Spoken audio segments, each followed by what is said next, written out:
everybody, welcome back to Jeff Bowles Central. We got a game review for you.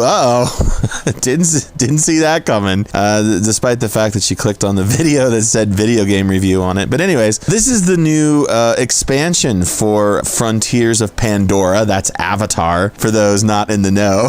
This is called From the Ashes, and very clearly, if you know anything about the modern cinema landscape, this is kind of a tie-in, if you will, to the new Avatar movie, the third Avatar movie, Fire and Ash, which don't friggin' spoil for me, man, because I haven't seen it yet, because I don't go to the movies anymore, really. Look, I don't need to see that movie to be able to tell you if this game is any good. Granted, it might help me out, because I got to talk for the next little bit here about what makes it, and I don't really know what it is because I've never really seen the film, but regardless, we'll move on, okay? So, okay, here's the thing. Frontiers of Pandora was kind of I thought it was decent, solid effort Ubisoft that fell short of the mark, okay? And I don't even really know where to start with Frontiers of Pandora, okay? My wife and I played that game when it launched. I do believe it was December 2023, I think it was. And I found that the world itself, Pandora, was beautiful and sort of tactile. I mean, you had to take too much time to pick fruit. You had to take too much time to explore. You had to take too much time to do this. I kind of liked that it was a first-person shooter. It was a little too reminiscent of Far Cry, and so the comparison made you think, well, this isn't as good as Far Cry, because it's not. But it's okay. It's got all the stuff. It's got all the bows and arrows and guns and,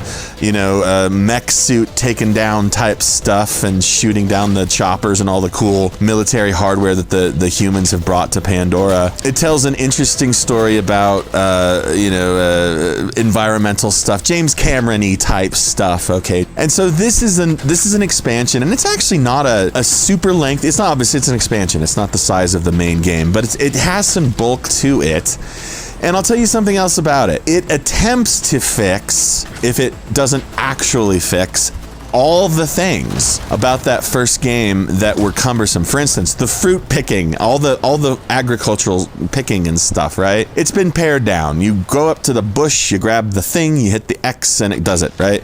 It's also similarly been given a third-person perspective, kind of by default, actually. You don't get to actually kind of, and there's no button to switch back to first-person in-game. You actually have to pause the game and go into the menus and switch that way. I do not like this third person. In fact, I was ready to throw in the towel until I saw that you could switch back to first person, because I do prefer the first person. I feel like this game, there's just something about being a 9-foot tall blue alien monkey being, jungle type guy with tendril hair that plugs into certain animals and trees and things. Ask your kids if you've never seen Avatar, or ask your parents. Anyways, there's something about that perspective that fits the world better than this third person. Also, the third person just isn't designed that well. When your character's moving around and with this third person, it's clunky. It's not very fluid. The animations are odd. It's just odd. It's an odd experience. You can probably see that from the game. But as soon as I swapped it back into first person, I was back in gear. And so at that point, I started appreciating it more, okay? I feel like the third person spoiled it for me, and I don't know that you'll have a similar experience, because the world is nice.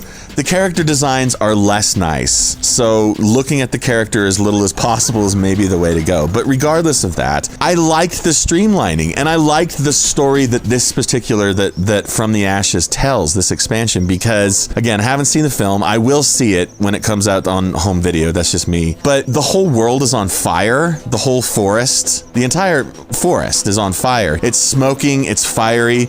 You're having to fight this other clan of Na'vi who are, fire-based type guys. There's a lot of aerial stuff because you're on your Ekron, your flying pterodactyl, your Ekron, a lot. And you're taking down all these, army machinery. It's the balance between narrative and action is way better to me than it is in the base game. There were times in the base game where I was like, I can't do any more story. I cannot do any more story unless I get some more action, because the beats of story seemed a little longish to me.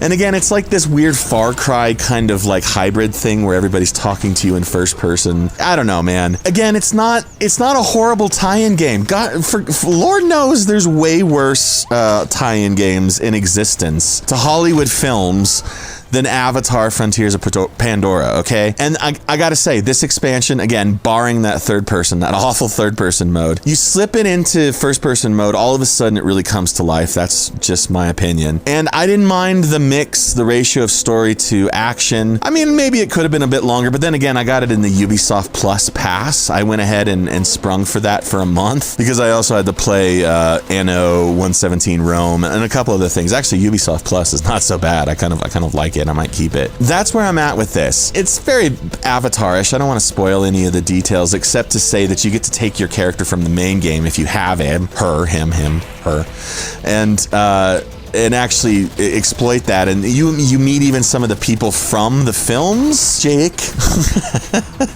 the Torek Maktau. And not, again, I'm not going to spoil it because it is part of the canon, as I understand it, and it does tie into the film. And again, I haven't seen it, so I can't say specifically blah, blah, blah, blah, blah, but this is a better version of Avatar, Frontiers of Pandora. It's streamlined, the menus are better, the leveling's better, the weapon handling is the same, and again, the perspective thing, that's a whole thing. Suffice it to say, if you have the opportunity to try Frontiers of Pandora now that it's been streamlined, because the whole game, it's system-wide, by the way, these changes, okay? And if you have the opportunity to also then play this expansion, there's another one which I have not played, okay, but I wanted to try this one because they just stuck this whole thing, like I said, in the Ubi Plus pass just for the film coming out to kind of prompt people, and it prompted me, got me off my lazy butt. Yeah, man, this is a better version of this game. So I'm gonna give Avatar Frontiers of Pandora From the Ashes. I'm gonna give it a 7 because that third person perspective really bugs me, but it's a high 7. You could argue about the metaphysical properties of 7 if it can be high or low versions of the same thing, which it cannot, technically speaking, but there you go. It's a high 7. Like this video, subscribe to the channel, watch all the Avatar, and hey man, if you can't plug your hair into a tree to upload or download your soul, what are you doing? What are you doing with life? I can do that. I've done it. I did it earlier. I just did it. I'm doing it right now. I'm doing it right now and you can't even see me, so how can you say I'm not? Bye.